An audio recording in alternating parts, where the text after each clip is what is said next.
ho, ho! Hold it right there. It's Santa here. I knew it was you. I could smell you. I hope you have a wonderful Christmas. Maybe I'm off my hinges, but I believe you. That's why I'm going to let you go. I'm going to give you to the count of 3 to get your lousy, lying, low-down, four-flushing carcass out my door. 1, 2...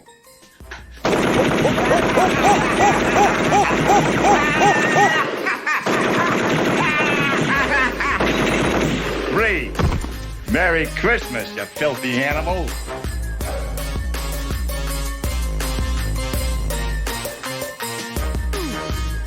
It's the 12 Guests of Christmas on the Hop Nation USA podcast.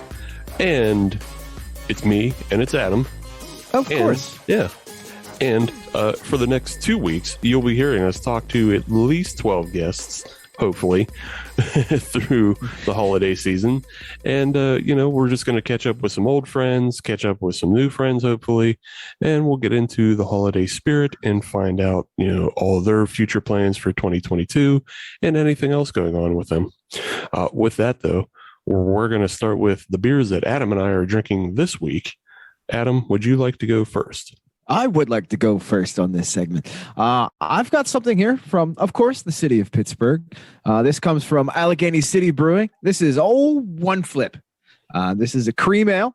Kicks in at about 4.9%. I have no idea what the name means. I assume it's a reference to Flip Cup, the game that everybody enjoys in college and beyond, because everybody on this show should be over 21 if you're listening to this. We say it right at the beginning. But this is a nice cream ale. Looks good. Tastes good. It's right down the middle. There's nothing too crazy about this one. It's cream ale. There's no reason to get fancy about it. That's what I like about it. It's a good one. Sure. I know you're not a fan, but damn it, I am. I mean, it's, like you're saying, it's no frills. It's down the middle. There's nothing special about it. I'll say it is not a good beer to kind of dissect for a podcast. No, because what do you say about it? It's a cream ale. So exactly, yeah, that's that. But just for drinking, yeah, it's a good one. Great. So I'm on the exact opposite spectrum. I have gone with a great big fat pastry stout because it's the Christmas season, Adam. It's time to get fat. It's not time to have your boring porch drinkers. I disagree because I still have to fit in my pants in January. But what I'm drinking is from Necromancer Brewing, and it's their Soggy Bottom pastry stout with blueberry, cinnamon, milk sugar. It comes in at 9.8%. Yikes. So, yeah, far, far more than what you're looking at. And also it has milk sugar, roasted in chocolate malts, and surprisingly, Simcoe on the hop profile. Yeah. But yeah, it's a great big boozy giant beer, and it's full of pastry flavor, and it's happy yum times. So is it good? Yeah, oh yeah. All right, I was gonna say it's a pastry stout, and it's from Necromancer. I mean, those are two things that are right in the wheelhouse for you. I know. Yeah, well, I think this is kind of the first pastry stout they've put out, but it's nice to know that they can do that. Yes. Most of their, they've been doing a lot of lager fare and a lot of older styles, obviously, because of the name. And you can go back and listen to our episode with Necromancer if you want to hear more about that. However, the reason why I picked this beer is because it was a great big fatty boy stout time. And I think that goes perfectly with our first guest tonight, because he also used to produce a lot of great, lovely stouts. And our first guest tonight is Darren Gailey of Couch Brewing. Welcome to the show, Darren. How are you guys doing tonight, Steve and Adam? Excellent. How are you? Excellent. Good. So we'll have to ask, what do you have in your cup this evening? Yeah. In my cup, I have some tea with a little bit of sugar and a good squeeze of lemon in it. Nice. Classic. It's 7:12 on a work night, so right. Yes. Being smart about it. I like it. Yes. Yes. Some of us still work from home and we can act up like this, and others of us have to have tea, and that's fine. That's smart is what it is. But yeah, thanks for coming on the show, Darren. And for those of you who don't know, in the Pittsburgh area, it was announced that Couch will be closing shortly. And if you're listening on a Friday, as you should, then this weekend will be the last weekend for Couch. But we felt it was not, it would have been irresponsible of us to not have somebody on from Couch, considering all the great episodes that we've had with you guys. And the great beers as well. And the great beers as well. Again, back to the stouts. The stats. Yeah, so we just wanted to give Darren a little platform for himself to talk about Couch, any memories he has, anything he wants to talk about as far as Couch, and yeah, go on.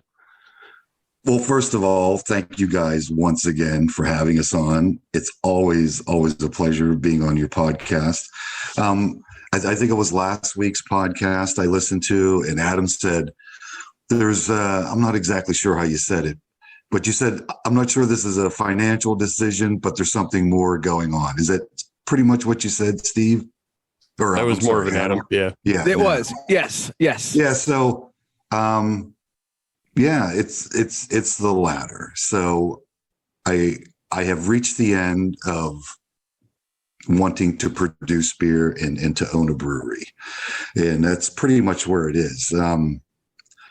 The great resignation is going on right now. And fortunately or unfortunately, I'm part of that great resignation. I love the beer community in Pittsburgh.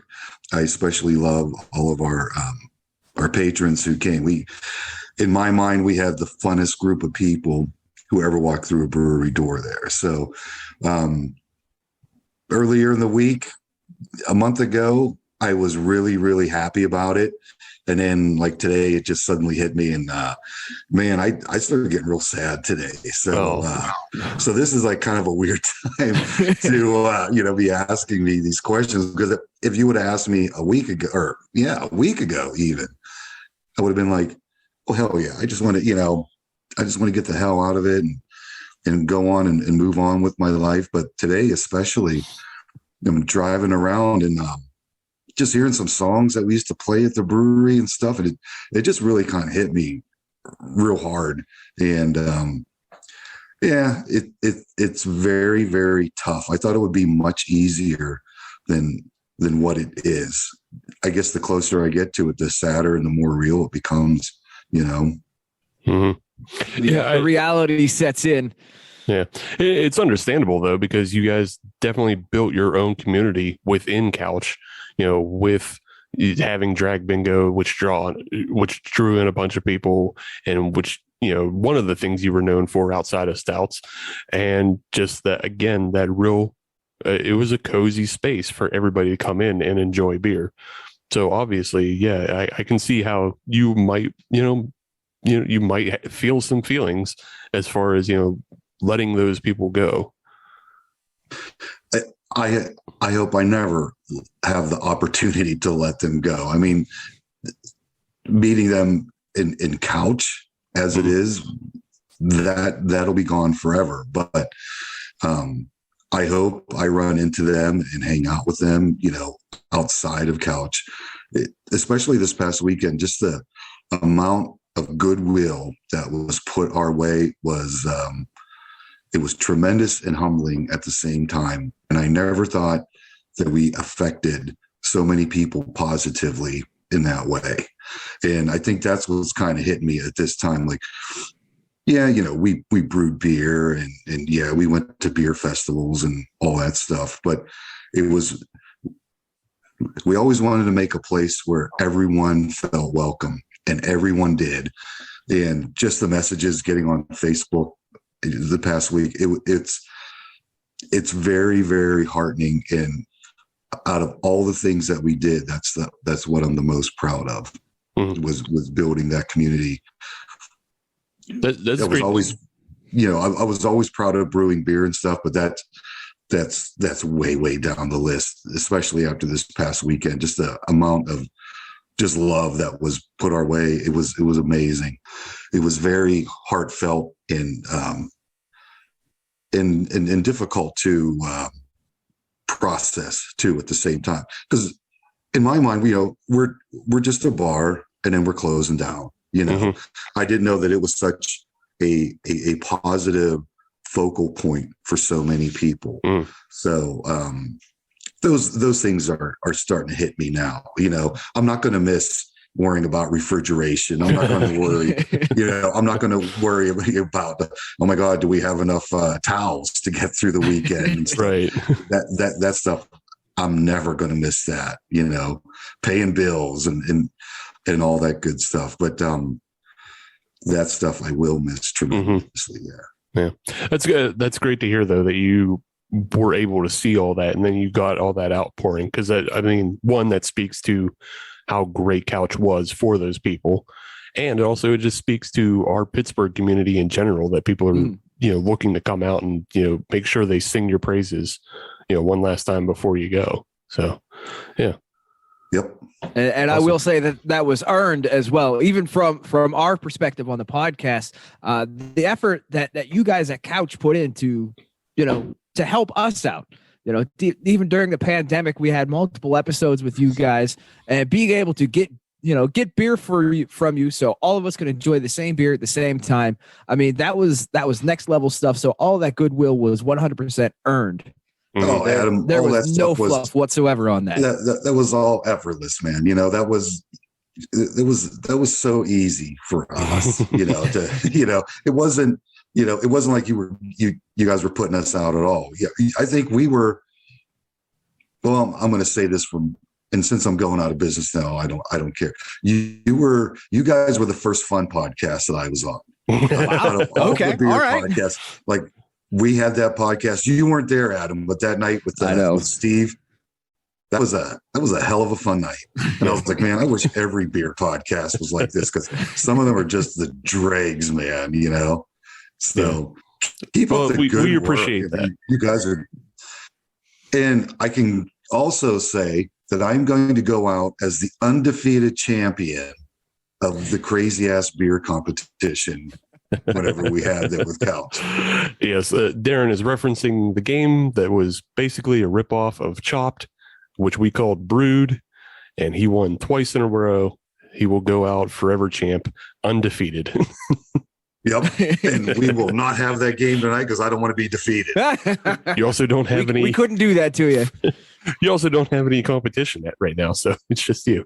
No, so I win by default. Anyway. Yeah. So if you want to call it 3-0, I don't care. Yeah, go ahead. Ran unopposed. Yeah. Hold on. Let me give you a quick prompt. What would you brew for Christmas if you were still brewing? What would I brew for? Well, I do have one new beer, and I'm down to the last keg of it. It's a maraschino cherry beer. Ooh. So I took a whole bunch of, it's a stout, and I took a whole shitload of maraschino cherries. And I macerated them, juiced them through a juicer, and then added them to stout. And I like that beer a lot. If you like sweet lactose-y cherry beers, that's the one for you. So I could, Rabbit. I could. Yeah. Oh, there you go. You won again. 3-0. Sweet. I forgot we were playing. I was just enjoying hearing about the beer. Yeah. So that kind of brings us to the next question. You've mentioned it already, and you're saying that you're part of this great resignation, which a lot of people are taking the opportunity to pursue the next thing. Can you talk about what your next thing is going to be? My next thing is nothing. My next thing, I've always had a day job whenever I had the brewery.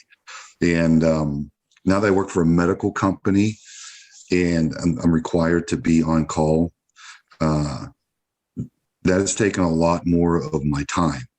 I really, really like my job, and I like the people that I work with, and my employer compensates me very well, and my management is fantastic. So I'm going to do that. I'm not going to get into any more businesses. Nothing.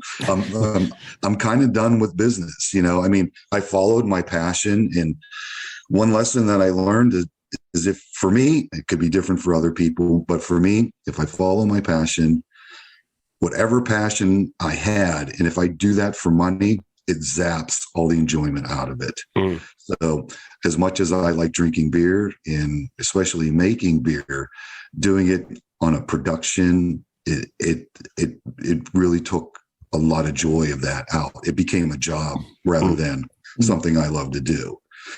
So I guess that also signifies that maybe this isn't truly for me, but my God, I will miss Beth, our general manager. You guys know Beth. I will miss Mel, and more so than any two other people. Without those two, that brewery would not exist. That brewery would have went out of business years ago. So I cannot say enough good things about Beth and Mel, and I can never, ever say how much I appreciate everything that they've ever done for us. They've been utterly, fantastically wonderful. And if I could pay them both $10 million a year, I easily would have done it. And that's no lie. Like if I had Jeff Bezos money, like they would get more than 10 million a year. I mean, in my eyes, they're worth that much. Yeah. So, I mean, we had Beth on the show, and she was definitely like a personality of Couch. So it was somebody that, if you came into the brewery, and she was there, you definitely be ready for a good time, be ready to get, ragged on a little bit, some jokes, but she stood out. She's definitely somebody working front of house. She was definitely the face of Couch for sure. She was the face of Couch. Somebody you look forward to seeing at a brewery. So yes. Oh yeah. I mean, like the messages that we got were people like, oh my God, we won't be able to see Beth anymore. It was astounding. It was Beth is, if not a celebrity, she's damn near celebrity status. That's great. It's good to hear that people recognize that as well. So I guess my next question would be, maybe it's too early to say, but do you think you might go back to just homebrewing as a hobby? Right now, I'm really into baking bread, and I know that's kind of weird and lame from coming from a brewing perspective, but and it's just this time of year that your kitchen doesn't get super duper hot, but that simplicity of just baking bread and eating it, and I don't even use a machine or anything. I do it all by hand, just like how they did way back in the day. So that's what I'm doing to pass my time right now. So right on. But then, I worked on that brewery for 5-6 years. I worked on it a year and a half before we opened, and then was there almost every day since the day we opened. And now I'm just going to concentrate on, painting my fence, and maybe I'll build a barbecue, just things that I have completely missed out on just like in life, and that's what I plan to do. Just become a normal human, as I like to say. Just, just relax and just have I want to wake up on a Saturday morning and never, ever change out of my pajamas, So I think that's what I'm going to do for a while. And then I'll find something different to occupy my time. But for right now, I'm just going to take a nice long rest. Nice. That sounds fantastic. Yeah. Not just wake up on a Saturday and not change out of your PJs, but wake up at like 8 instead of 4. Yeah. Let the sun wake you up. Yeah. Yeah, just like a normal adult would. Right. That's good. Hey, you can find other hobbies too, and that's good to hear. As far as 2022, do you have any like good outlook or anything that you want to just that you're looking forward to? Something that you might be excited about? In what regard? Just anything. I mean, you talked about how you're just kind of excited to get back to just being a normal person and not having the pressures of a brewery on you. But I mean, is there anything else that, just kind of might be sparking you like a trip or something like that? Oh, you know what? I want to go fishing again. And I'm not a fisherman, but I love just to go down to a stream and put my line in. And I never catch anything, but just to be able to blow a Saturday like that, but so I really look forward to that. I miss riding my bike. just like on the rails to trails around here. And I'm by no means any kind of bicyclist or anything. I just like to do, just normal type things that I haven't been able to do in such a long time. To actually stop and smell the roses a little bit. Yeah, like without the worry of like oh hey man, we're out of beer, or the CO2 lines, or there's a leak in the CO2 lines. So a couple weeks ago, our point of sale decided to update on a very busy Saturday afternoon. So we couldn't run any credit cards during this update, and then afterward it reset all the settings, and so our bartenders couldn't get tipped or anything. It was just ridiculous, and I'm like, man, there's got to be a better way than this. And I said, this is the last time I have to worry about this. So go in there, make sure everything's okay, set everything back up, and it's just little things like that I'm going to not miss at all. And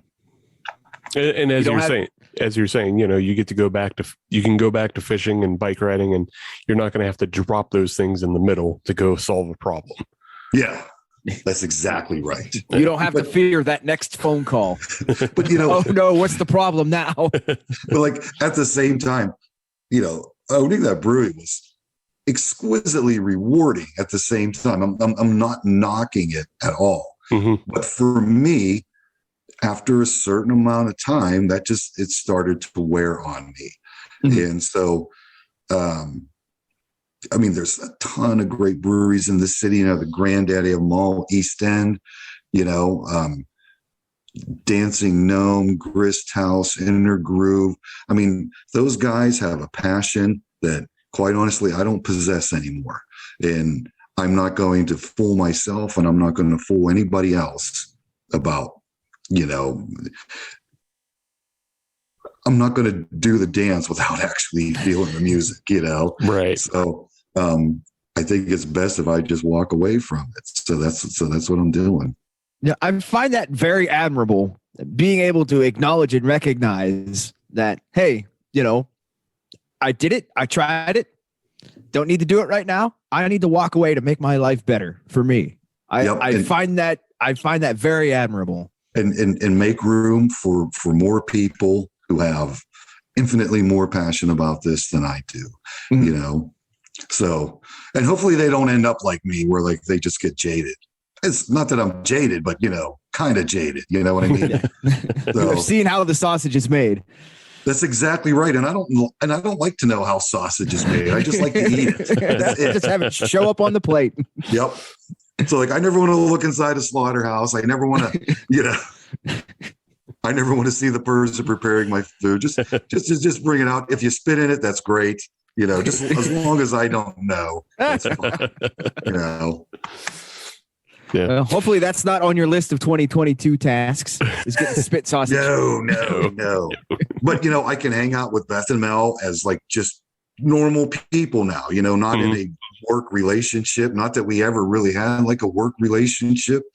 But like I can hang out with Beth and Mel without us having to worry about, oh hey, the ice machine's down now, or hey, we need to get more cans, and so. Like just hang out with them, just like friends, Right. So I'm looking forward to that. So we all are going to go out to dinner and hang out on the weekends and stuff after all of this. So I'm looking forward to that. I really am. That's cool. So you had made a little bit of mention of, what's coming next, and the people who you hope don't lose their passion for it. Coming up for Couch is Tortured Souls Brewery. They are the ones taking over. Can you tell us a little bit more about them and just kind of their brewery and philosophy? Because I know you've worked a little bit hand in hand with them, producing a beer earlier this year for Big Pour. Yeah, that's right. Endless Void. It was black IPA, quite delicious if you ask me. Scott and Angie, they are the faces of Tortured Souls Brewing. hopefully everything works out fine. As you know, it's a highly regulated business, so you got to end licenses and start licenses and all that other stuff, and you got to get funding and all that other good things. So hopefully everything works out fine, and you'll see Tortured Souls there very soon. Cool. Awesome. Yeah, it sounds great. So just I don't know, do you have any other fond memories of beer or brewing, either for the entirety of Couch or just 2021? Is there anything that sticks out to you, just something you really remember and just like want to share with people? Oh man, there's so many freaking memories. I don't even know where to begin. Wow. Underestimating the power of Belgian yeast is one of them. We had Bobby Nacho from Full Pint. He was our brewer for a while. I loved working with Bobby. Bobby was a fantastic brewer and an even better person to work with. That guy was I just loved him. And I always said, man, Bobby, if you didn't start this other, Bobby might have kept me in this. If Bobby was available, Bobby might have kept me in this.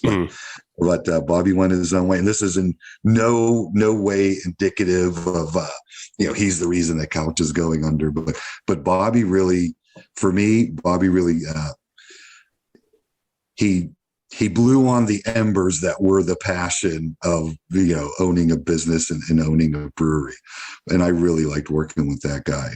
But there's just all kinds of dumb, stupid stories, that happen. And, CO2 lines breaking and it sounds like a shotgun going on, having fun with Kvik yeast. That's one thing, used a lot of near the end, probably the past year and a half. Kvik, even for a small brewery, Kvik is a game changer as far as like your production ability. Mm-hmm. So your 7-barrel fermenter turns into a 21-barrel fermenter now. You can produce a beer from the time it's done. Well, from the time you pitch yeast to packaging, we've done it in a week. And we've done like 8% beers in a week. And damn. Kvik is amazing. It is an amazing yeast. But like just going, like learning the canning process, getting our cans out. That was fun. We used to have canning nights on Monday night. We'd just sit there and can. Oh, blackouts were fun. We can't call it blackout anymore because we got dinged by Great Lakes. But we call it a black hat. So like our stout festivals, those were that was very, very special. Those blackouts, I like those a lot. Yeah, I'll say one of my favorite memories of Couch, even though it was such a weird time and thing happening, was the 2020 Blackout event where I just pull up and like it's you and Bobby, just handing beer out the loading dock. Sitting in the like recliners with like a little disco light going on and playing. Yeah. Like you guys were obviously having a hell of a time despite everything that was going on. And it's like, mid-November. Yeah, it was freezing cold. Bobby and I were sitting on a cold ass loading dock. I think we had like a heater between us. Mm-hmm. But that I was really worried about that blackout because 2019's blackout was so successful. Mm-hmm. And then figuring out a way to make the 2020 blackout work. And it worked out fantastically. And it was even more successful than the 2019 blackout.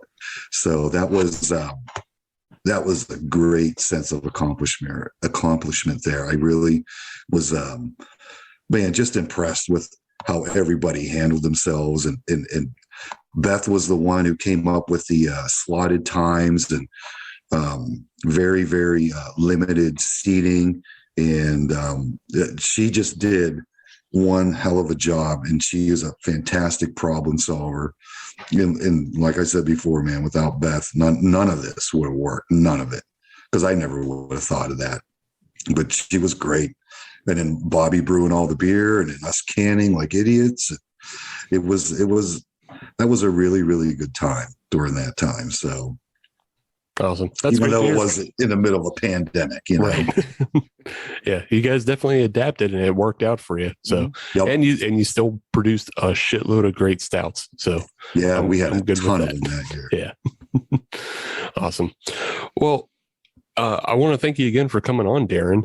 Usually we, say if you have anything to plug, go ahead. But I mean, we're kind of reaching the end for you. So if you still want to plug like the last weekend, if there's anything going on at Couch for Saturday and Sunday, We have or Friday evening.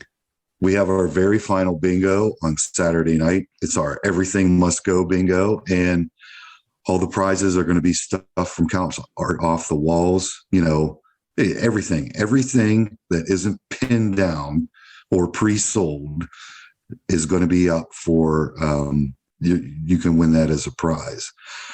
And the other thing I want to promote is Hop Nation USA. You guys have been nothing but wonderful to us. And you guys have been extraordinarily professional and yet super crazy fun at the same time. So thank you guys so much. Like I said, you were the first podcast I was on that was actually fun to be on. And you guys have continued to, hold the standard as far as I'm concerned, as far as beer podcasts. Thank you. Thank you very much. Yes. That's And very with that nice of you. said, even though your time with Couch may be coming to an end, you're still welcome back here at any time. Send me a Zoom link. All right. Come on. Well, Darren may be drinking tea now, but perhaps in a future episode he'll spill the tea. Nice. I'll probably have some kind of girly drink. Like I like Mai Tais and slippery nipples and stuff like that. I don't like anything you got to force down. Hey, this is a judgment-free zone right here. Yeah, Excellent. we'll do a Tiki Summer episode with Darren and Dennis. Yes. Oh, that would be, dude, that would be insane. We'll have to make that one a Saturday. Yeah. or a Friday night, or like do like a live Yes. podcast. That would be Right. pretty sweet. Awesome. Well, thanks again for coming on, Darren. Best of luck for anything that fishing. Best of luck at fishing. And baking. And baking and painting and all that good stuff. Yeah. Although But no, thank you guys so much, man. You guys are really wonderful, and you're absolute gentlemen at the same time. Thank you very much for having me on. Thank you. Thanks. We could say the same to you. Oh, Yep. Thank you guys. Hey, if I don't talk to you, Merry Christmas and Happy New Year. Okay. Same to Thank you. you. You too. All right. Good night, fellas. Good night. All right. All right. And the 12 Guests of Christmas of Hop Nation USA rolls on with another podcast.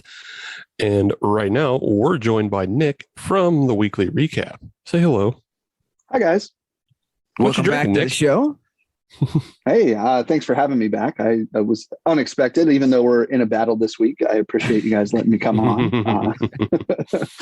I am sipping on an Exquisite Beast in my Clausy glass. You guys know I'm a little bit of a glass aficionado, but Yes, this we beer is know. great. We're aware that you chase glasses as well as dancing gnome. That's pretty much all you need to know. Yeah. that fills out the profile perfectly. Yeah. Exactly. But yeah, you mentioned it. We're in a little bit of a battle, but it's a friendly battle this week. That's why we're also having you on. We're, showing the people it's, just a work. Reaching out with the olive branch, as Yes. it were. Yeah. Right? Yeah. But it is yeah. the holiday season. Yeah, for sure. And I think we both gave the people good 4-packs from Creekside. I think very different, So, but yeah, different. But although Adam from 4 Points was very happy that we both included 4 points in each of our 4-packs, but different I beers. did see that. Yeah. Game recognized game. That's what I say. Right. Is that what you say? Or All do you the say time, Adam Steve. recognize Adam? you can say it several different ways. Yeah. But yeah, thanks for coming on, Nick. We just wanted to talk a little bit about, the past year and looking forward to the future with you. Just to give people a little heads up, weekly recap, it was you and your brother who were, did a show and basically, reviewed beers and bullshit about beer every week. You had a little bit of change up this year. So can you tell our audience what is going on over at the weekly recap? Yeah. So my brother Alex used to co-host the show with me. Had to step aside for a while here, basically just citing personal, aka professional reasons. But the weekly recap rolls on, right? So we have been kind of trying this whole guest featured co-host type thing, and it's been really fun actually. The past few weeks I've been able to get like people that maybe weren't on the radar specifically for the podcast to come on and at least like, you know, share about their business. We've had some pretty awesome people on in the past few episodes. If you haven't checked it out lately, Tyler from Creekside Beer, obviously. I had sat down with Sam from Monday's Brewing out in Peters. Always a fun time to go out there as well. And he loves what he does. I mean, that was a great episode in my opinion. And then also I got hooked up through Fueled by Hops at the Drink the Cookie Table event with Logan from Thick Boys Glass on Instagram. If you haven't listened to that episode yet, I would definitely recommend that one because he talks a lot about not only his, you know, kind of conjuncture with craft beer through the glassware, but then he also is a amateur mead maker. Oh, sick. So yeah, he's trying to kind of ramp up his chops with that. So very cool interview with him. Right on. I could say that from our side, we have also gone through the guest host angle as well, and that's a lot of fun because you get different perspectives. You know, a lot of times if you have the same, you know, 2 or 3 voices, the same opinions pop up again and again. But when you have new voices coming in and being able to be heard, it makes it a lot more exciting. Yeah. Definitely. Yeah, we started as a 3 mic show. We sort of lost our 3rd mic to personal and professional, which was basically just kid and travel. Right. But you know, we started having more people on, and like Adam just said, yeah, you get more varied opinions and, you know, outlooks. So yeah, that's cool that you're able to expand and just, you know, adapt and keep rolling on with it, and you know that you're still having fun doing the podcast as well.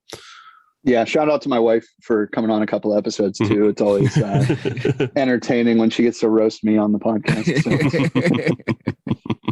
Awesome. She finds it fun occasionally. Yeah.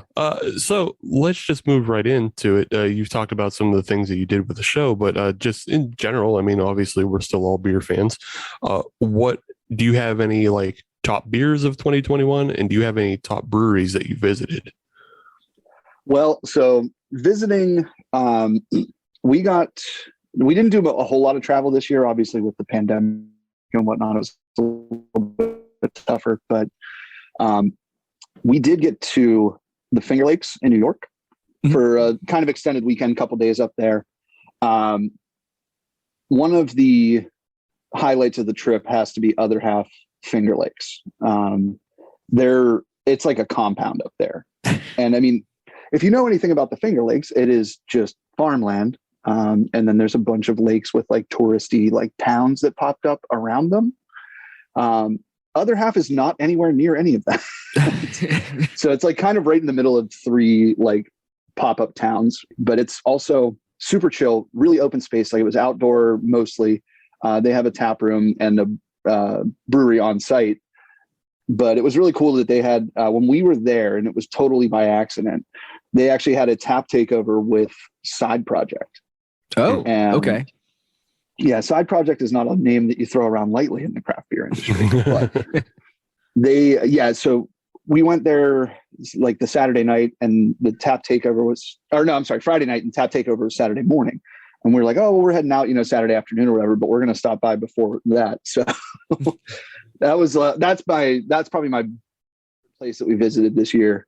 As far as beers go though, there's just been so many, but I want to say my top beer actually made it into my 4-pack this week. The False Kingdom from Old Thunder is probably one of my favorite IPAs in the city. And I've been drinking it all year because I think the first release was maybe at the end of last year. but I've just absolutely fallen in love with it ever since. Like, it's one of those ones that I just constantly go back to, and it's always consistent and really good. Had a couple of really great stouts and stuff along the way. The Douse series from Cinderlands comes to mind. Mm-hmm. They've just been fantastic. The one that I will say is the weirdest one that I enjoyed was Necromancer. Yeah. And I can't remember the name of the beer now. The Bones Desire is what it's called. Okay, I didn't get that one. It was weird. It's like a smoky, like high alcohol percent. It was like 9%, something like that. And it was just, wait, am I thinking of the right one? Now I'm questioning myself. Hold on. I know that it's Bones Desire. I know that much, but it was, let me just pull it real quick here. I mean, yeah, as far as Necromancer beers go, they'll throw definitely some curveballs out there, because the one really weird one that I had from them this year was the Swine Before, which was the Pearl beer. Yes. Yeah. Okay. Yeah, it was like non-hopped. It was also like a dark beer that was also licorice flavored, but also came off a little, yeah. For people who didn't see, Nick just made a face at licorice, as most people should. Licorice is fucking gross. However, this beer was a lot more herbaceous and less leaning on the licorice flavors, but it was still there. It wasn't like drinking Jaeger. It was like drinking something kind of like, anise spiced. So yeah. Okay. Yeah. I can get down on some anise. That's more approachable. It was a lot better. I found it. It was the Bones Desire, but I was thinking of a different beer when I said it was high alcohol, because the Bones Desire is the Grodzki, I think is how you say it. Yeah. Grodziski. I don't know. Sure. Yeah. I would. Yeah, 3.2%. That was the one that was like super smoky flavored though. Right. And the more you drank it, the more your palate adjusted to it, and like you could just crush down a couple of pints with no problem. Like, oh, okay. One of the most exciting, like weird, never heard of it before beers that I had last year for sure, or this past year for sure. Yeah. That's definitely within the style. Those Grodzkis which is how I say it. I say Grodzki, but I also say Rausch beer, and it's always supposed to be Rauch beer. So, right? Doesn't matter. But, yeah, that's cool. That's cool though. Do you have anything that you're looking forward to 2022 wise, either podcast or just like, I know we always still have breweries opening. So is there anything coming down the pike that has you excited? Yeah. So I got to say a huge shout out to Katie and Trevor at Coven Brewing, for like wanting to be on our podcast, as one of the first like highlights of their new spot. So yeah, very excited about those guys opening up. They're looking towards a February to March open. Obviously there's a little bit of build out. There's some very like, it's a very like, I don't know, bittersweet kind of Roundabout is moving out of their space. They're coming in to take over. Not that Roundabout's going anywhere from what I've heard. They're just not going to be in that building anymore. Right. So that's, but yeah, after talking to them, I am super stoked to see what Katie does with the brand moving forward. And her and Trevor have been working together for for at least a year now, kind of building that up. So I'm very excited for that. Yeah. Also looking for a guest, or looking for a steady co-host. So maybe kind of take the pressure off me. Right. Share a little bit of the burden, but yeah. That is cool though, that Coven like granted you that early access kind of episode. That makes a lot of sense, being that, you and your brother have been fucking dancing gnome stands for, I don't know how long. That's true. So the funny thing about that is that Trevor actually is like a neighbor of my parents, or his parents are neighbors of my parents. So that they've known, like, Trevor has known my younger brothers for quite some time. Even before working at Dancing Gnome, because he was in, Triple Crossing and out in Richmond and stuff. So very cool, like past history with those guys. So just always, I will never not plug the hell out of them, because they're awesome people. So Awesome. So, can I make a suggestion for 2022 for your new podcast co-host? Can we do some sort of, Pittsburgh Beer's Got Talent competition? Oh my God! Yes, let's do this. Ooh. I don't know that I have chairs that can turn around at the push of a button, but I've got so we're office gonna chairs. be fighting for the best candidate, like the Yes. voice. But I feel that would be a lot of fun, being able to start with, like a pool of a dozen people and whittle them down. Now, You mean wear them down, right? Like, is this a thing where like we're also vying for that host as well, Adam? Or Ooh, I didn't even think about that. I was just being so that's what I helpful. thought you meant. yeah, that's what. I was just I being was helpful. with Nick.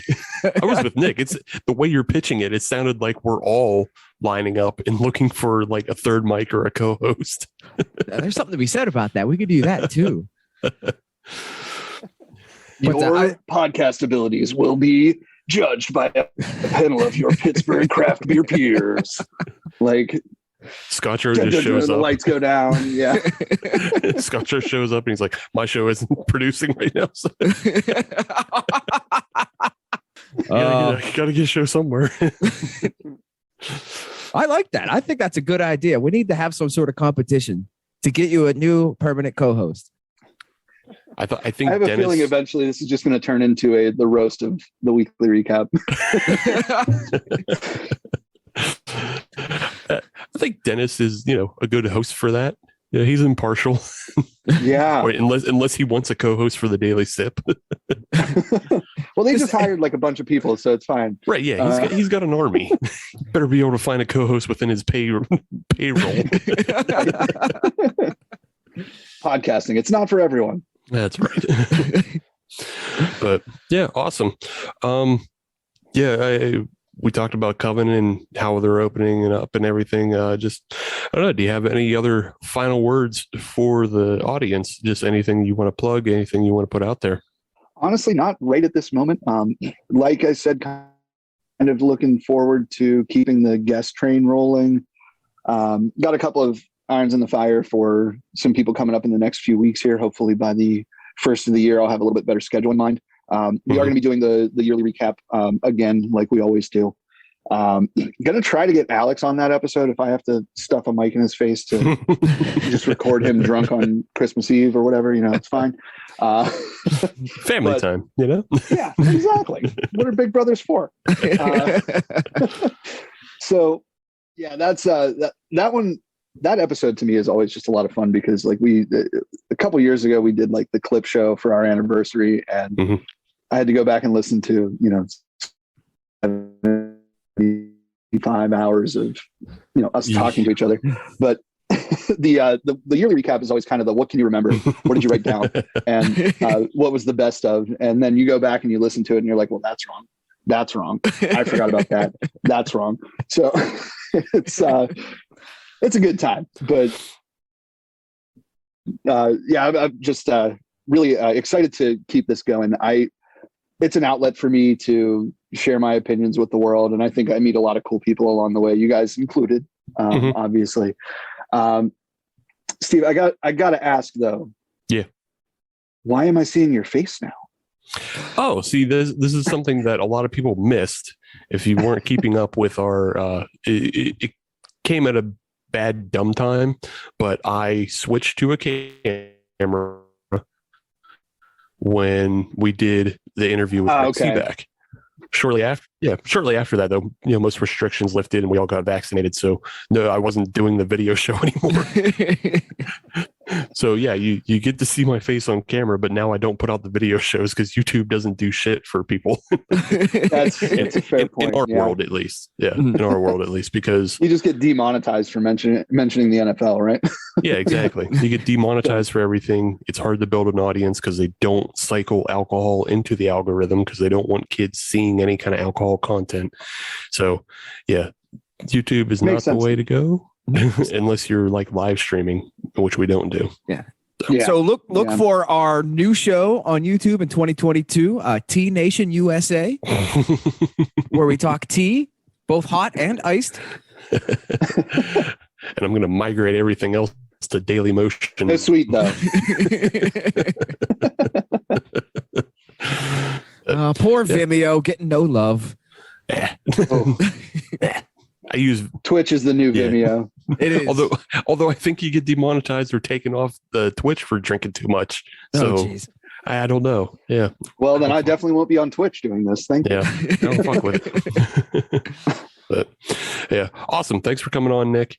Best of luck to you. I'm sure we'll find out what the results are for our 4-pack contest on Tuesday. So if you're listening to this on a Friday, on As Tuesday, we'll learn who sold the most 4-packs of basically Pittsburgh beer. Like that's all we picked. So, Yep. who sold the most 4 points, which would be Creekside because they doubled up.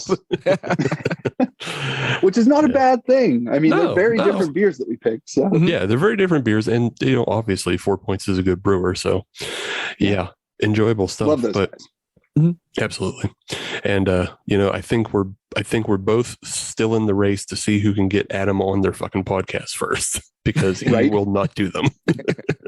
Hey, I got Dave, so I'm halfway there. Yeah. I could get Dave. I don't want Dave. I want the white whale. Oh man, I love it. Awesome. Well, happy holidays to you. Enjoy your Christmas and anything else you celebrate. And we'll be talking to you in the future. Have a good one, All right, Nick. guys. Thanks for letting me on here, and we'll catch you next week, I guess, whenever we find out the results. Oh yeah, for sure. Oh, also just give out your plugs. Like how can people find you? Yeah. So pretty much everything is the Weekly Recap 1, except for Instagram. We are the Weekly Recap. Weekly Recap 1 on Facebook and Twitter. I do not have a website. I'm working on that. I have a SoundCloud, but it's just the podcast. So don't go there for my dope house music or anything.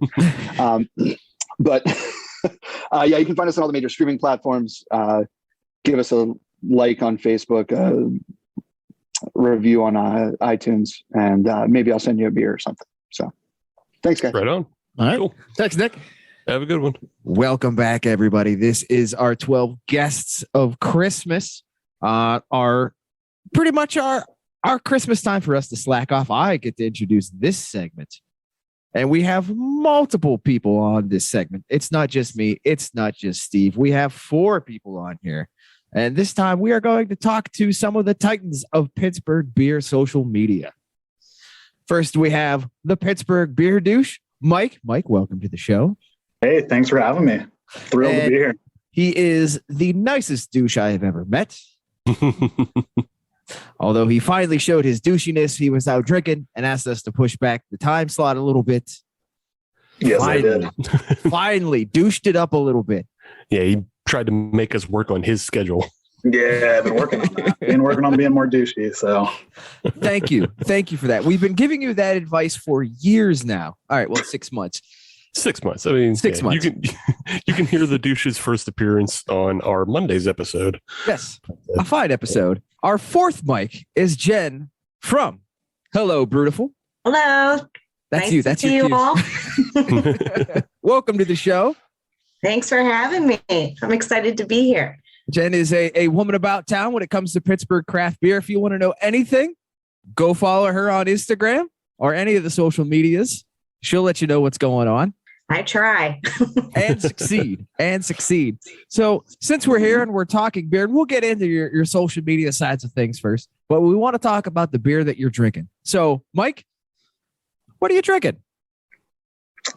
So I'm drinking something not from Pittsburgh. So kind of douchey, That's a total douche move. There you go. So I am drinking from Wallenpaupack. I don't even know if I said that right. Brewing in Howley, PA. I don't know if I said that correctly either. Hoppy the Elf's Peppermint Porter. So it is Christmassy at least. Interesting. And I'm drinking it out of my Hop Nation USA glass. He pulls us right back in. So Jen, what are you drinking? What do you got in your glass? I'm also drinking something not from Pittsburgh, but it's just down the road at Hightower. I have the Perfect Third It's a triple coming in at 11%. Dang. Oh, Happy Good thing you're going Tuesday. home. Steve, you have been dethroned Yeah, so far, Jen, it would be high ABV on this episode so far. so far. We That's we right. Still have Wow. we still have guests to go, but I mean, honestly, there wasn't too much competition. Darren was drinking tea. And I'm drinking a cream ale. Right. You were drinking a cream ale. Like I came in with a 9.8, but yeah, bow down to an 11% triple. That sounds really good. It does. That is really great. This is my first time I've had this one. Awesome. Thumbs up. So for those that aren't aware, Hightower is over in Ohio. Mhm. Just take a little bit of that 2230 action.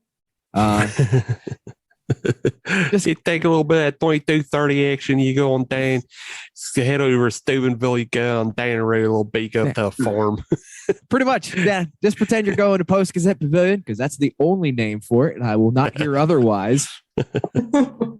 And go through Steubenville, go up to the farm, get yourself some fantastic beers. That's the millennial name for it, Post Gazette. So I almost went with Star Lake because that's like late Gen X stuff. Mm-hmm. It was That's what it is again, Star isn't Lake. it? I Is think it is. Yeah, I think it's back to being Yeah. Star Lake. Just switch back. Making a comeback. Everything old is new again. Mhm. Right. Well, you see the Gen Xers who were in charge, or the Gen Xers who went to it when it was Star Lake, are now in charge. They So now now got that they- money. Yeah, now they can switch it back for their children to go to Star Lake again. Mm. They can all Dust off your reminisce. Doc Martens because they're back in. Throw those on. Hop in Those the never car, went make out. it away. That's right. Just like flannel, never went out of style. That's right. Right. Well, So- especially not in the Northeast. No, absolutely not. No, the only thing that changed style wise was clean or dirty. Mhm. So let's talk a little bit about social media. Social media. So, Oh yes. so let's talk about with Jen and Mike. How did you get started? Kind of chronicling your adventures in Pittsburgh craft beer on social media. What started it? How did you start going down that path? What spurred you on? What's your origin story? Jen, we'll talk to you first. Okay. I started my page in 2019, mostly because I wanted people that I work with to stop following me on Instagram and seeing how much beer I was drinking. And I guess in addition to that, people were always asking me like where to go and what to drink. And so I thought I might as well just put it all in one place so that I don't have to keep saying it over and over again. So that's what kind of started it. And then it just kind of escalated because as you all know, you meet everybody. The community, I feel like, is really close knit and small. And and that's kind of how I ended up where I am now. Right on. Mike, what about you? What's your origin story? So I'm one of the newer pages on the block, or whatever you want to say. I started mine in February of 2021, so less than a year old. I think I kind of talked about this on the Mondays episode, but did a lot of drinking during the pandemic, especially when we, couldn't go anywhere at all, and started following random accounts like Hello Brutiful PGH and among others. And I was like, that looks like fun. I can do that too. I don't have much going on. So started it. Actually, Jen was there when I started it. It was at a beer share at Monday's Brewing. Oh, Of all right on. places. Yeah. I said, I have a great idea for a name. I don't know what I'm going to do with it, but it's a great name. PGH Beer Douche. I'm starting it right now. So I did. And the rest, as they say, is history. I feel like there was a lot of chanting that happened during that moment. You're like, do it. It was late in the share. I was chanting do-ish. I will say, throughout the pandemic and, throughout this year, one of the things I definitely noticed was anytime Mike found a spicy beer, we got the Spicy Boy Summer tag from him in his Instagram. This is true. And I know Jen has tagged us a number of times anytime she's found something that's like really related to our show. So again, we're talking about how close knit the community is. And I just appreciate that in the fact that, you know, you have people who are out there and generally everybody just kind of thinks about each other when they see things out and about in the world, especially in the world of beer. And yeah, obviously, yeah, we all know each other to some degree, even though for a lot of us, we hadn't met in person until until lockdown was lifted.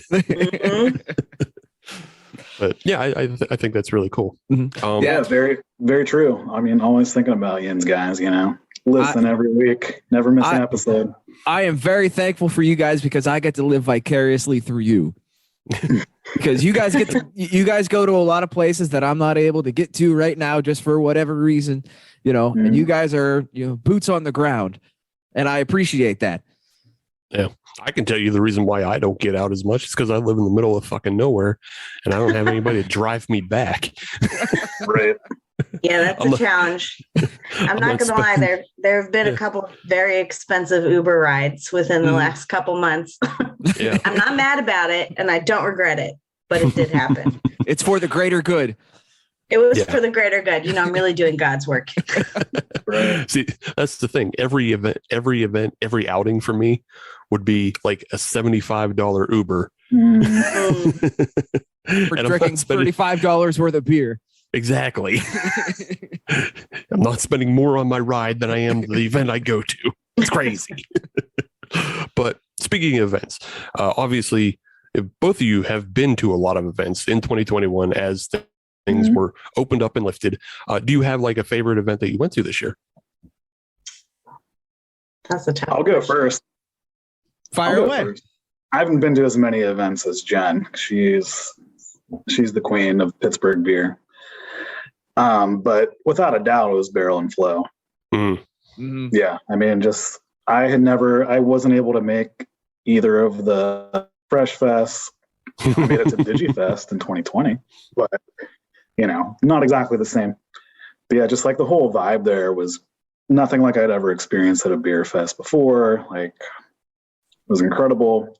Can't wait till next year. You know, certain instances with notwithstanding, we're not going to talk about that. Just such a good time. Like, met so many people I hadn't met before. I saw Steve randomly. I saw Adam pouring with the first sip folks. It was just such a good time. Yes, randomly is the best way to describe seeing me at Barrel and Flow as I was just on my own, bebopping around.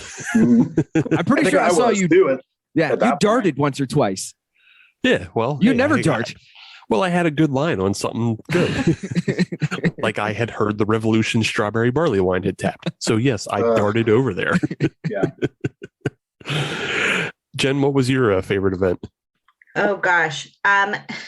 Barrel and Flow is definitely up there, but I would say my favorite thing I've done recently in 2020 was the Hop Farm disco party that they had during Three Rivers Beer Week. It was insane. It was so much fun. I hadn't been around that many people in that sort of environment in 2 years. So it was kind of like, it was just fun to be with people and hang out and dance, and their new space is really cool. So that was probably my favorite. Yeah. Yeah. I mean, as cool as Barrel and Flow was, it still very much felt like a COVID-esque event because of how open and wide and spread out it was. Yeah. So yeah, I can see like, yeah. I mean, it's good. Yeah. It's, you know, it's still one of the best events I went to during the year, but yeah, I can see how getting back into a brewery and just having that more normalcy of just, you know, having a disco party in a brewery, you know, it just brings back that more, that normalcy. So that's cool. Moving on, I want to talk about favorite beers and breweries of 2021. Obviously, because you're both out and about and you're always trying something new, and we always have new breweries opening in Pittsburgh. Do you have a beer and a brewery that you can suggest, and they don't have to come from the same place? See, this is the fun part. Mike, you can go first. Yeah. I mean, I think, yeah, I mean, there's been several new places that I enjoy a lot and I've gone back to repeatedly, in the last 7 months or whatever. But my favorite, for sure, new brewery is Necromancer. I just really like all the different beers they're putting out. Steve's drinking a Soggy Bottom, or he was drinking a Soggy Bottom. There it is. Steve just turned into a Soggy Bottom. Don't say that. You don't say that about me. Yeah, I mean, I really like what Lauren and her crew are doing there, with all the resurrection styles, and they're just brewing such a great variety of styles, which I've really been enjoying. I have not had a bad beer there yet, not even close. I'm like one drunk night away from getting in their Founders Club or whatever they're calling it. Thing about it's not a terrible deal, to be honest. I mean, I did the math. A 4-pack a month for the cost, and you get some other stuff. Not that bad. Yeah. We have to start another chant. Do it. We found his kryptonite. I can't. Got me. Yeah. Anytime somebody chants for me, I can't let them down. Yeah, that's definitely my favorite new brewery in Pittsburgh, Necromancer. But shout out to Two Phrase and Trace as well. Both phenomenal places. I know they both were on the show this past year. Will be visiting them as frequently as I can, in 2022. It's amazing you mentioned Trace, because you saying that just made me realize they haven't been around that long, but it feels like they've been around for that, for a long time. Like they've already been established. But it's been a year. That's it. Yeah.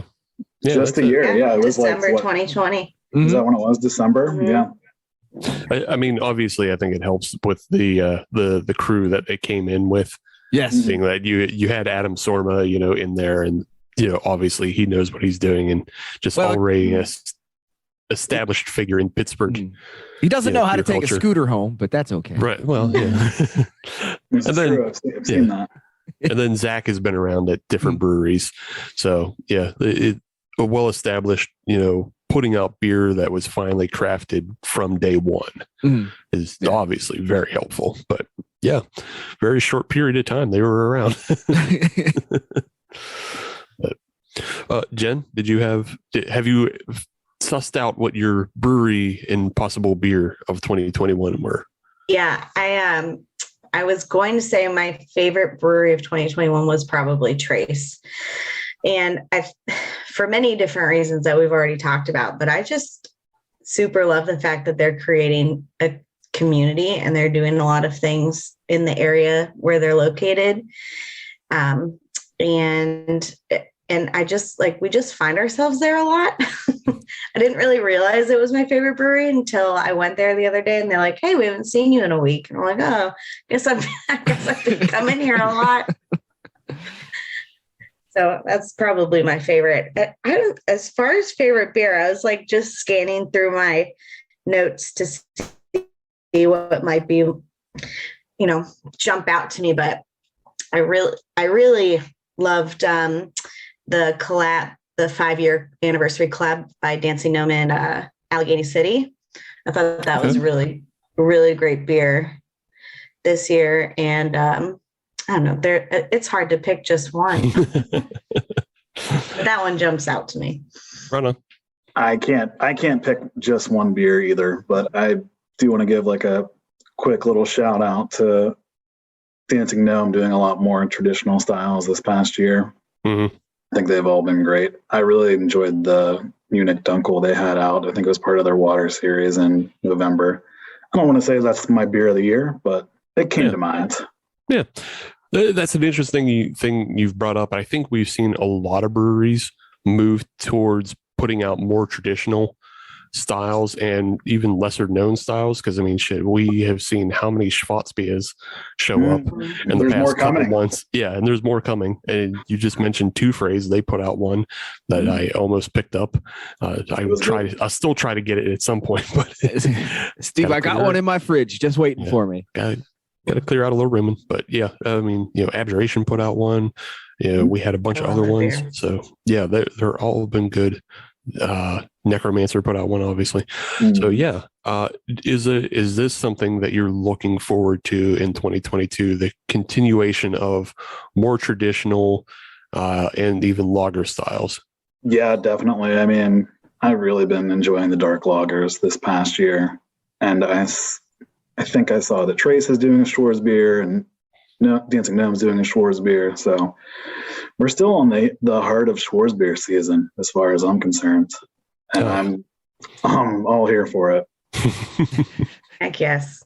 I mean, there's nothing better than like a crisp lager in the summer too. So let's just, once it gets warm out finally for those 2 weeks in Pittsburgh, we'll just roll right into that. I'll say I like the way Schwarz beers are coming around, and I think they're perfectly suited for our area because, as Jen said, we do get 2 nice weeks, but non-consecutively. No, of course not. they're like Act 80 days in school. But yeah, if you're a person who isn't looking to drink the heavy syrupy pastry stouts like I do, but you also don't want to blow your palate up the way a black IPA would, I think those Schwarz beers kind of sit nicely in the middle for for other people. So yeah, and I think that's why they're catching on, because people definitely love their dark beers in Pittsburgh. Also, just a shout out back to Hop Farm. They put out a dark Czech lager, believe it, earlier in the year. Oh yeah, it was fantastic. That one. Missed that. It was very good. But Do it again. Do it again, yeah. I don't know that Malcolm listens, but you can try. You can just send him that clip. Yeah, just send him this clip of do it. But yeah. So speaking 2022, is there anything else like brewery openings? We still have more on the come up. We have more beers obviously coming out always. But is there any brewery that hasn't opened yet, or you just haven't made it to, that you're excited for in 2022? Coven. So excited for Coven. I like it. Good answer. Good answers. That's on a the great board. answer. No other answers. Well, I haven't made it to Golden Age yet. I know they've kind of okay. Number 2 answer on the board. Number two. So they're both right there. Yeah. I haven't had any of the Golden Age beer yet. Jen, I believe you've had some, right? You had a Kolsch. How was that? I had Kolsch? some on Sunday. It was a great Kolsch. It was really like exactly what it should be. It was really nice. Nice. Can we just sort of adopt you as a field reporter for the podcast? Yeah, that's a good idea. I'll start pre-recording clips while I'm there, and I'll just send them to you guys. You can upload them. I mean, I'll get one of those tiny microphones that you can plug into your phone. We'll get you one of the Bob Barker microphones. No. Yes. No. That'd be great. Let me put this in millennial terms. It's a field reporting team of Jen and Mike, so they can go, Jen LaDucia. We'll get them pith helmets. Yeah, that's a good MXC reference for anybody who's over 25. I like where this is going. These are all great ideas. So it seems to me that we've been just pitching ideas throughout this entire episode. Yeah. I like it. Look at Adam. We are helpful. Even though we're old and cranky, we also try to have people on the come up. That's right. Which that does bring another question that I had. In terms of your social media presence, is there something that you guys are looking to do in 2022? Any sort of goals or anything like that? Or just get all that sponsorship money? Yeah. I mean, I finally had somebody send me beers, so that was fun. Nice. Isn't that great? Yeah. So that finally happens. Yay. I mean, we're 2 totally different accounts though. Jen actually plans things out, and she has highlights on her account. Whereas I just whenever I feel like it, take pictures of my beers with my iPhone 8 and just throw them. So she's if you can only follow one, follow her. Oh gosh, please. Nice. Fortunately, you can follow both. Yeah, Fortunately, you don't have to. choose. There's no rules against following more than one person. Yeah. At a time. It's true. We don't check. You don't have to pay for Instagram yet. So yeah, it's great. All right. So gosh. I have a little bit of a prompt for the both of you then. One of the things that pretty much all social media presences and podcasts and all of those kind of things, one thing everybody wants to do is collab and make a beer. So what brewery would you collab with and what beer would you make? I would collab with Monday's Brewing because Sam said he would. And we're going to make a white chocolate salted brown butter cookie beer. Ooh. Wow. All right. My favorite cookies that I make. Ooh. It's my only claim to fame because I do zero cooking. So Well, when that happens, let us know. I will. Because, I want to try that. And I mean, if you're making any cookies soon, I would like to just try the cookies. Mike wants to collab with cookies. Don't we all? Didn't we just have a whole beer fest dedicated to that? We did, yeah. That was fun. Didn't hear it. Didn't hear that. Yeah. Weird. I want to make let's throw something out there. I want to make a Roush beer with Necromancer. Ooh, Do it. Nice. Make it happen. Love a Roush beer. Smart. I like Smart. If anyone can do it, it's them. Yeah, I true. don't know if anyone's done. Has anyone done one in Pittsburgh? East End has one. Mhm. Yeah, that's true. Not technically Pittsburgh, but Sly Fox. Well, they have a tap room in Pittsburgh. Sly Fox has a Roush beer. Soon to be, Yeah. too. Yeah, soon to be a brewery as well. Mhm. So, also outside of Pittsburgh, Lavery, they got one. Mhm. So, and Old Thunder, it's not. I don't think you would consider it a full Roush beer, but Old Thunder just put out a smoked porter Yep. that I had the other day. It's pretty Ooh, I need good. to try that. I pretty can't believe I neglected to mention Old Thunder earlier either. They're wonderful. Yeah, it's okay. Everybody will talk about them at some point, I think. Yeah. I mean, We're very happy they're here, even though they didn't make our top answer.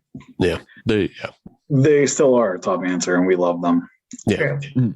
I don't mean to speak for Jen, but I will speak for her. You can She speak loves for them. me. I know she loves You're them. right. You're correct. We've gone there together before, so I think that's fair. I could spend days in the postmaster's room.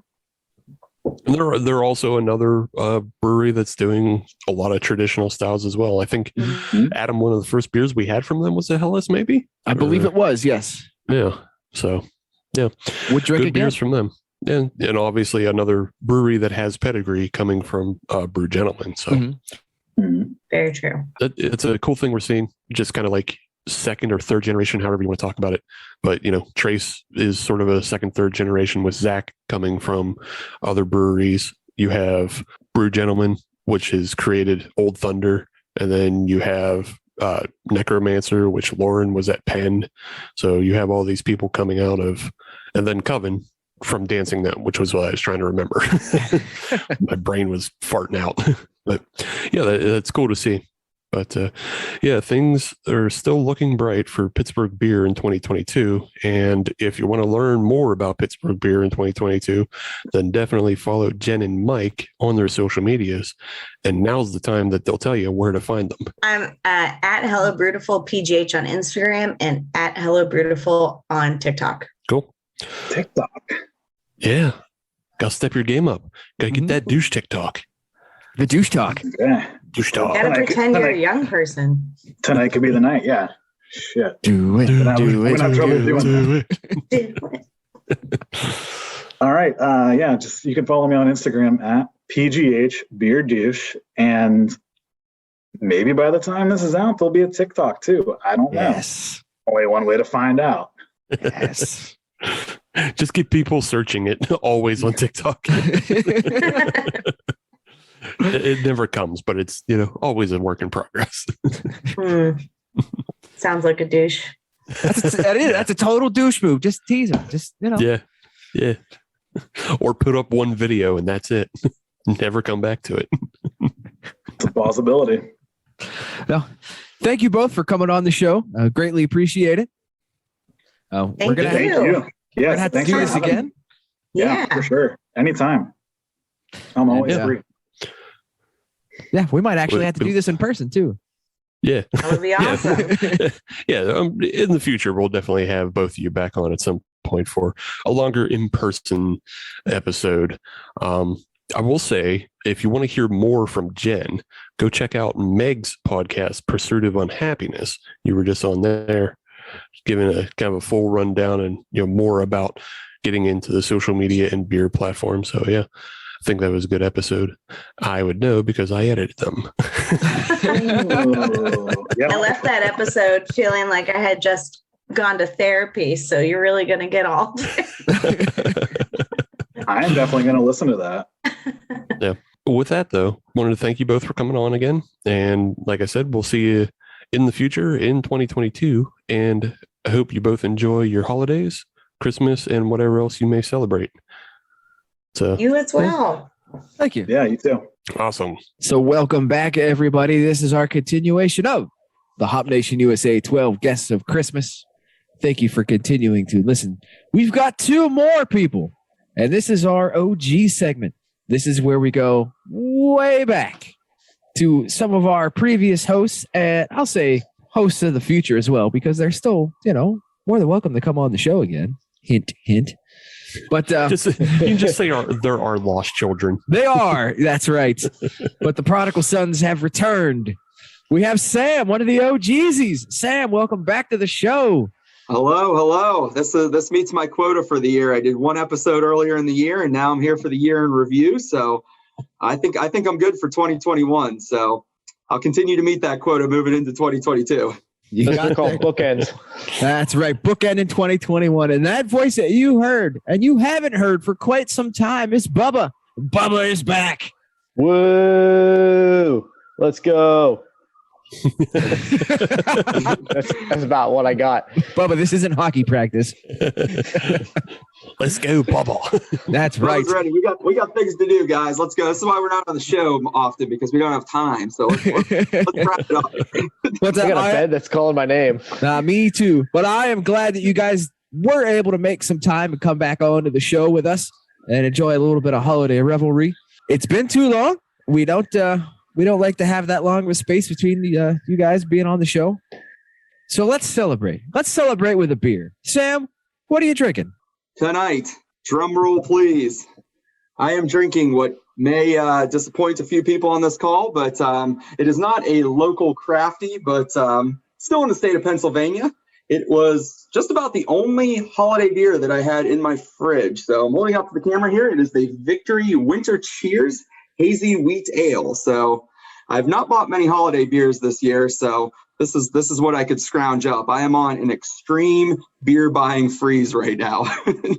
So there's just no room left in the fridge for beer. So this is what I got. Never had it before, but it says it is hopped generously with a lot of citrus hops to create luscious notes of citrusy fruit and holiday spice in this delicious toast to unfiltered holidays. So this is what I'm going to be enjoying here tonight on the show.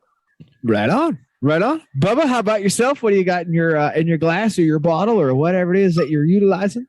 I'm just going straight from the vessel. I got a bottle of the Allagash Nocturna. Oh. So it is pretty delicious. My wife was kind enough to buy me a 4-pack for my 30th birthday. So she's all right. Yeah, she's pretty okay. So it's pretty delicious. And it's a barrel aged stout that's pretty roasty. It's got toffee, chocolate, and oak notes. So what is the ABV on that? 9.8, 9.5. Okay. Oh, okay. All right. Okay. Did he beat you, Steve? No, he didn't beat me. He's third highest on this episode. Welcome to the podium. Yeah. Here we go. Old bronze Bubba, they call him. Now, if I can get to be third tallest, really I'm going to have to try to get my wife to buy me a 4-pack of those for my 30th birthday here in a couple years. Jesus. Lies and inaccuracies. All around. It's more than a couple years away. It's at least a decade. I didn't know you was getting Time Machine for 2024 Christmas. Where do you think he got the You never sweater? know. Technology is advancing at such a rapid pace. There might be time machines by 2024, and maybe I'll come back on the show in that year, and I'll be 10 to 15 years younger. There you go. Who knows? I'll still be in high school. Well, then you can't come back on the show. Man, I great year, though, I'll tell you that. I certainly hope time travel never happens because somebody will screw it up. Everything's already fucked up, Adam. What are you talking about? They'll find a way to make it worse. How do we know it Doesn't didn't matter. already happen? Oh, no. Oh, Yeah. Bubba, don't speak that into existence. How do you know we're not on the bad branch from somebody fucking something else up? This is the darkest timeline. Yeah. Have you ever seen the butterfly effect? Or No. what was that other one with the dinosaurs? The wrinkle something? A wrinkle in A wrinkle in Jurassic time? Park? No, Homer not sure. Simpson with his toaster, all kinds of time travel stuff. The brave little toaster? No, Homer Simpson goes back in time with the toaster. And the Simpsons did it. I know exactly which episode you're talking about now. All right, I'm back on. There I'm you back in. I'm tuned in.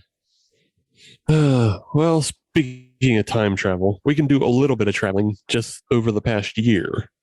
And, 2021 has been not a great year, but better than the year before. So that's a bar, a very low bar to succeed at. But throughout the year, we had more breweries open up and everything. And we've been asking all our guests tonight, was there a favorite new brewery for yourself this year? And was there a favorite new beer that you tried? This was a tough one for me because there were some new breweries that opened in Pittsburgh this year, as I'm sure you talked about on the show. But for me, one stood above the rest, and that brewery is Old Thunder in Blawnox, PA. Sorry, Team Trace. You're close, but I'm going with Old Thunder for my pick. And they opened up in the old Blawnox post office, and I don't know if you guys have done a show out there yet or not, but it is a fantastic little space, and I don't know much about where those brewers came from, to be perfectly honest, but they came in hot and heavy with some fantastic, fantastic beers. And although they are very IPA heavy, they do a lot of styles very, very well. And that's what I really enjoyed about them. So some of my highlights from the Old Thunder 2021 beers. First, Wearing Our Scars, double IPA that was just absolutely phenomenal. So full of flavor, very citrusy, very hazy, just right up my alley. The Lions on 4th Avenue was fantastic. And the recent one that they put out that I thought was really, really good was called Riddles in Your Eyes. Brand new one, but certainly held up to some of the OGs. So great brewery. And another thing that I really liked about them, as I mentioned, they do so many styles so well. They have one in particular that I particularly enjoyed that it's normally a style that I might stay away from, and that was the Kiddo. So the Kiddo was a blonde ale. And if I'm going to a brewery, or even if I'm shopping around in Creekside or a similar, beer shop, blonde ales are not at the top of my list. In fact, they're probably so far on the bottom of the list that the list is touching the floor. For whatever reason, I found this beer and I was like, you know what? I got to try it. I've heard everybody loves it. It's a unique blonde, and it's this hazy blonde. And it was just, I tried it and it was amazing. It was so full of flavor. It was hopped aggressively with 2 New Zealand hops. Couldn't find out what they were. I don't know if it's a secret or something, but couldn't find it on Untapped or anywhere else or even on the can. But these New Zealand hops that they used just added so much awesome flavor here. And, it kind of opened my eyes. Hey, next time I'm at Old Thunder or next time I'm, see them in Creekside, maybe I'll venture away from the IPAs for just a hot second, or maybe I'll just buy multiple 4-packs. But I love doing so many styles so well right out of the gate. Right on. For those watching, I'm drinking this Victory beer in my official Old Thunder Brewing Company glass. Yeah, we had made mention of them in the last segment with our previous guests, and it's funny that you say that they do IPAs really well, because I don't think I've had any IPAs from them. I've had lagers and stouts, which were also very good, but I haven't had IPAs from them yet. Well, when you go there, they usually have about, I would say 5 to 7 on tap at any given time. Give them a shot. Start with the False Kingdom. That's their flagship, and that is just a fantastic introduction into their beer. It's the first one I ever had from them, and one that I will drink again and again. It's so juicy and good. It's about 6.5%, but I mean, it is so smooth. It doesn't have like this real crazy hop bitterness or dank back end, which, as anybody remembers me from the show knows that I love that type of stuff, but I also like the smooth, palatable back ends. So I don't know if Adam, you ever had this one. This might be something that you may enjoy. That's a bold statement, but I would be willing to try. I like Old Thunder. I like the stuff that they're putting out, especially in the non-IPA realm. I'd give it a shot. Why not? What the hell? Sure. What the hell? Yeah, you exactly. only live once. You only drink, I don't know, a couple thousand times. So is this where we have to connect with the younger listeners and say YOLO? And yeah, is there a new version of YOLO nowadays? I think YOLO is out. There's got to be something new in there now. We don't know what it is. I don't know what it is.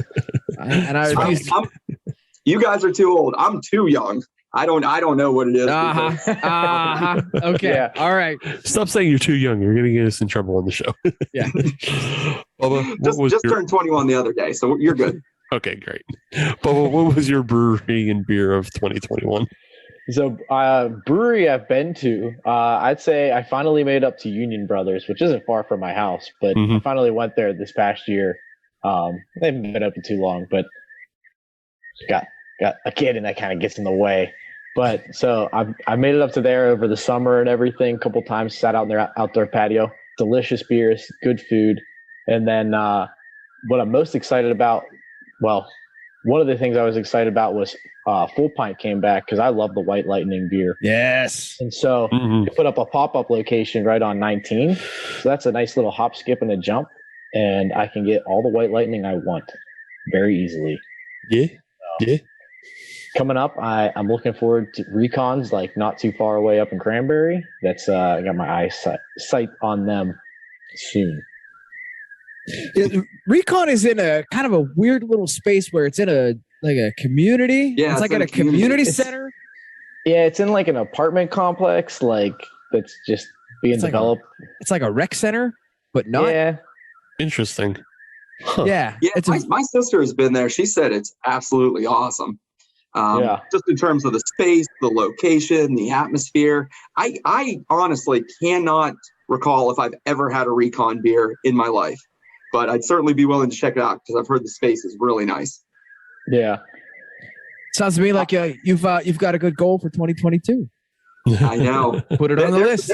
There's a couple breweries on my short list that I need to get to, but such as two small kiddos at home. It's those trips are few and far between these days. I'll tell you that. So which breweries are on that short list? So, and this is almost embarrassing, but I've not been to the Dancing Gnome space.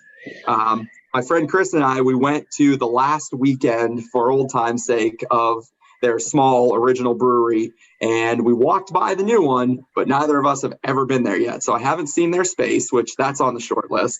I've got to get to Necromancer. It's been on my list for a while. Haven't made it there yet. And I'd say I do want to check out Recon as well. But what I'm most excited for, and I think it opens in the summer of 2022, is the Aslan Brewery down in the Terminal Building in the Strip District.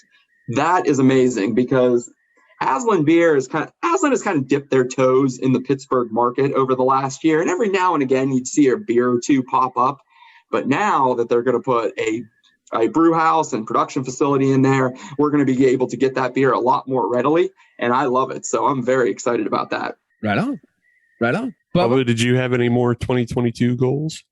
Probably go to the Cinderlands location that I found out was on 910, really close by you.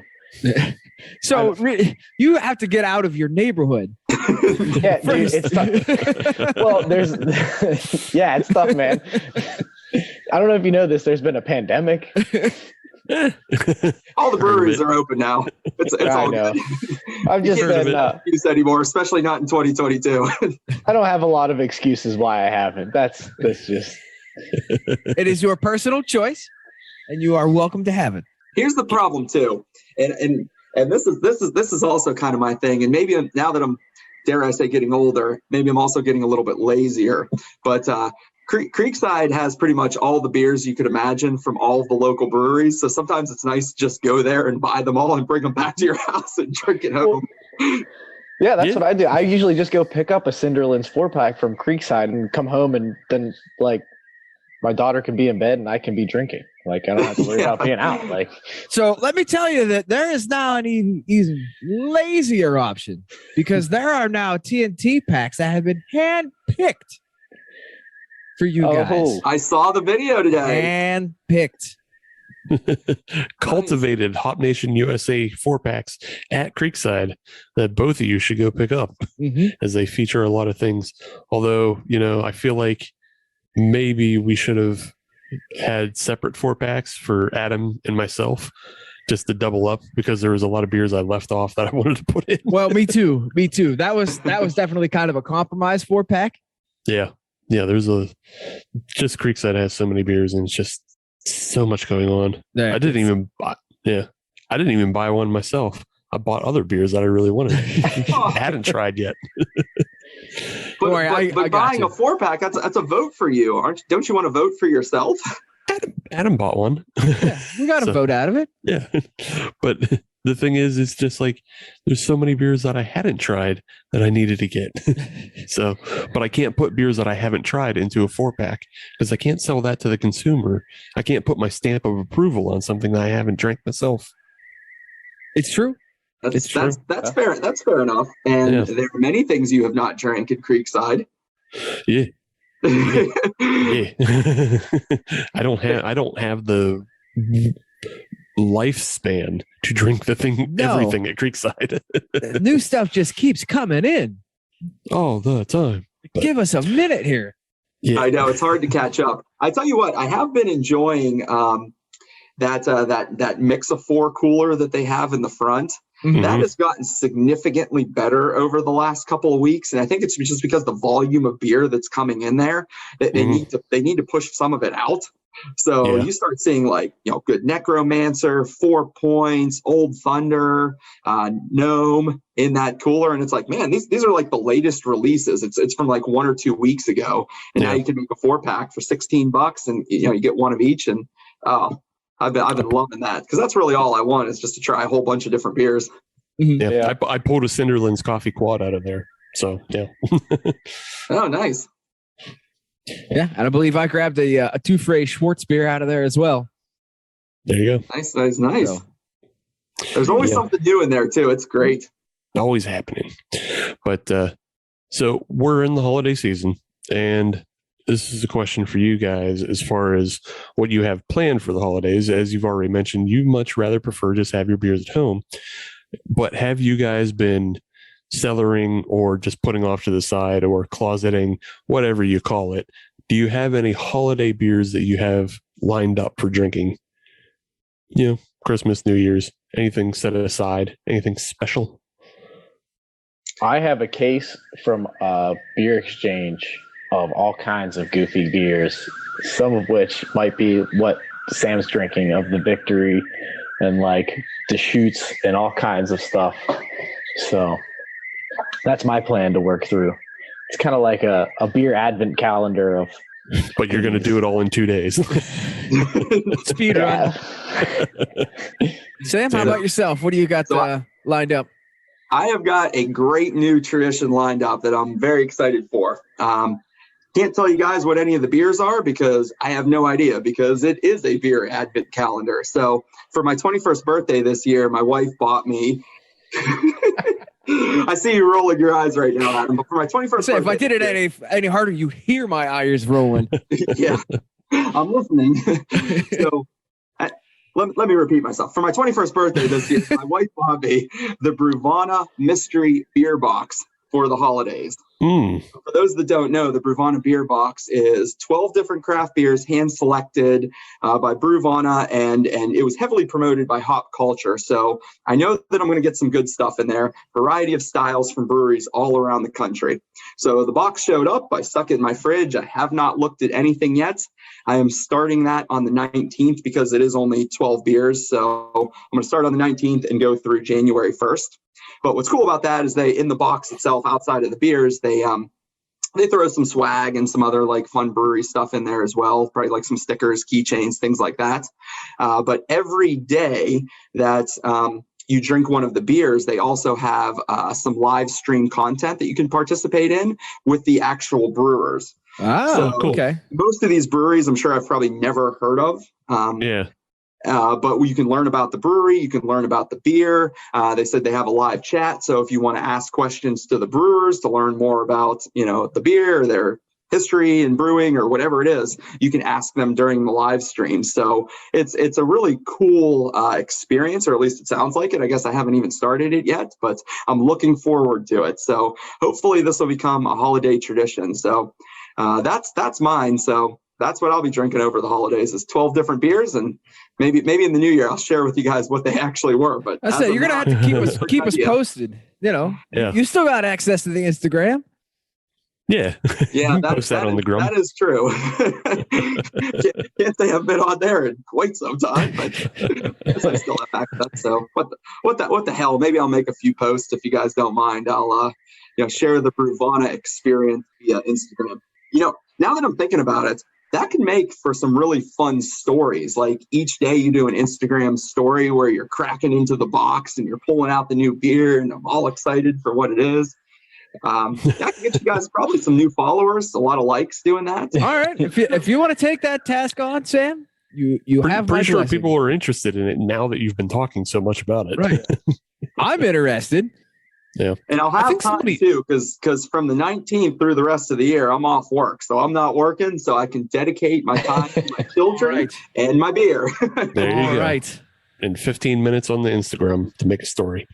I think somebody did. 15 minutes is all I got. You know me, man. I like to talk. I need at least 30, 45 minutes. I don't think these stories go for that long. Yeah. For good that's reason. a real. Because of people like me. Yeah. I think somebody did like something like that previously, though, before Bruvana. I think might have even been Costco when they did an all German advent calendar. And then you could also learn about the German breweries in the same kind of like video content that was posted. So yeah, that's cool though. Yeah, I like that. I like that idea. Yeah, I'm excited for it. It's going to be great. So I'll keep you guys posted. Right on. Cool. And then Bubba, you can make a story too about your victory if you want. I'm not going to stop you. Not going to stop you. Stop you. Hey, more content's more content. That's right. Yeah. But cool.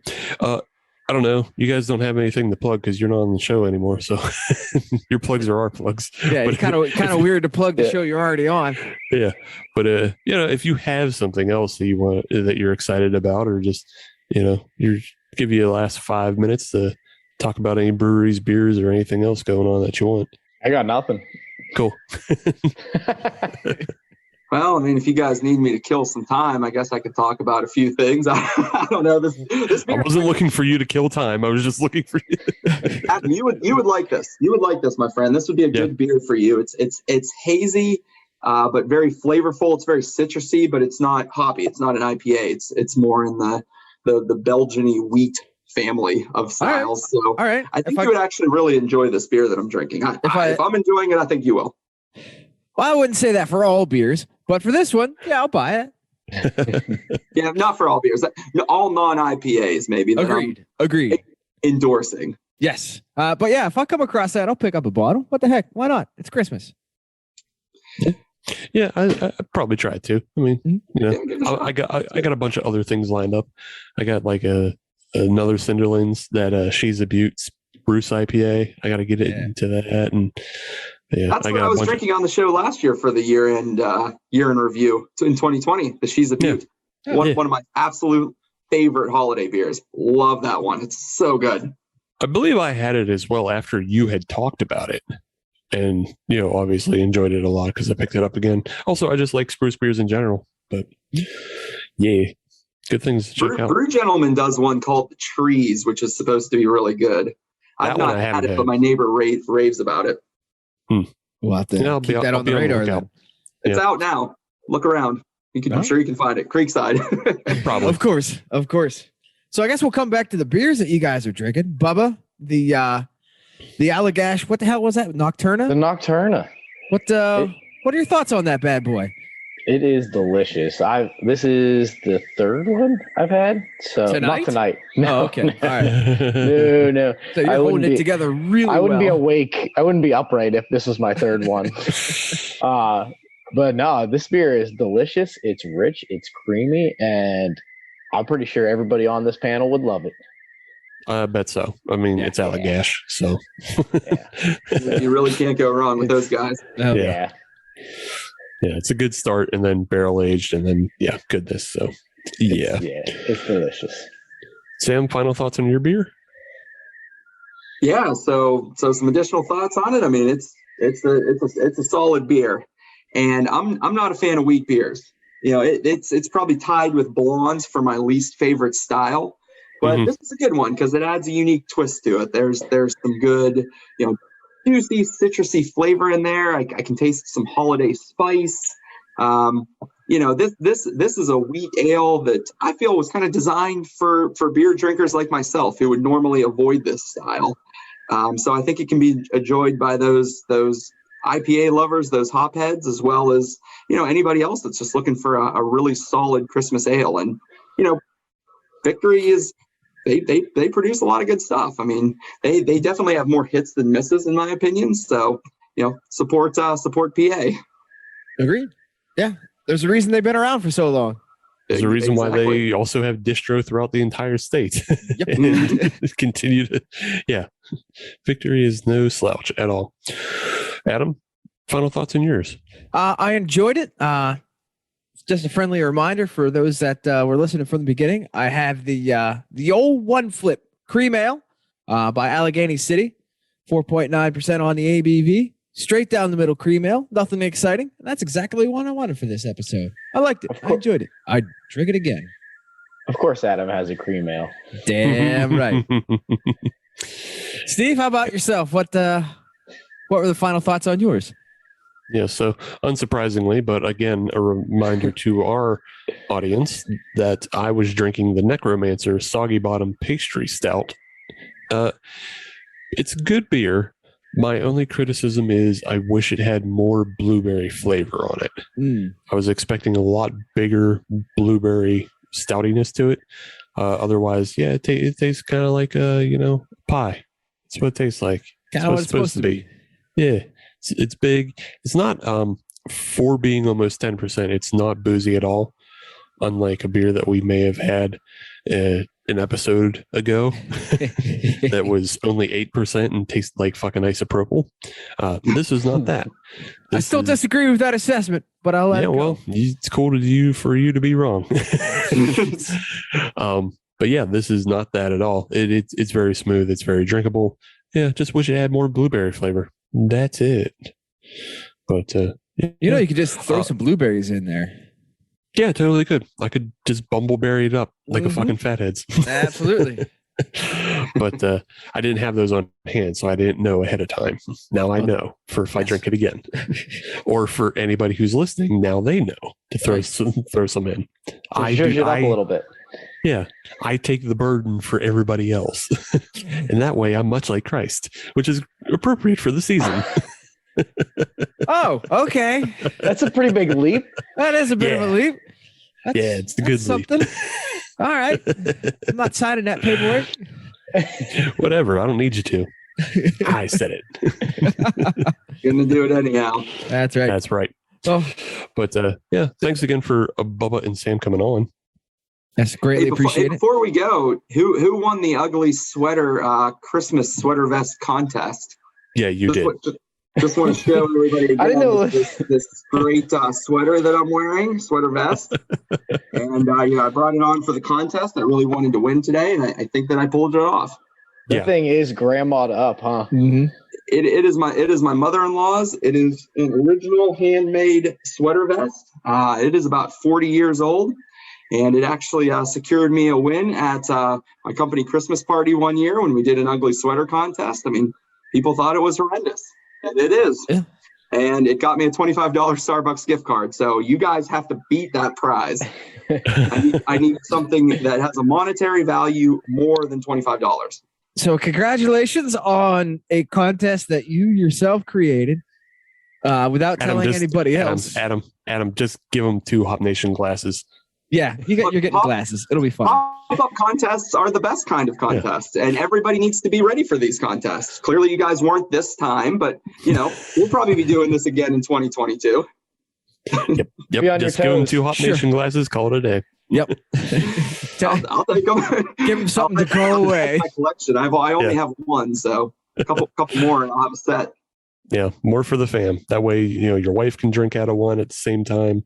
And if your sister comes over, you, your sister, and your wife can all drink out of Hop Nation glasses, enjoying beers for the holidays. It'll be Do they come with spill-proof lids? No. They are not sippy cups, nor do we endorse them as sippy cups. They could be. Once. It's not for babies. No, you guys need to create some Hop Nation USA Yetis for the new year. We ain't got that kind of money. Yeah. The hell kind of we bring in no money on this show. What the hell? You're talking to a guy Yeti as a sponsor. That's the key. They'll make you some travel mugs and brand them for the show. We made $20 off fucking CBD mints. We're not bringing in fucking.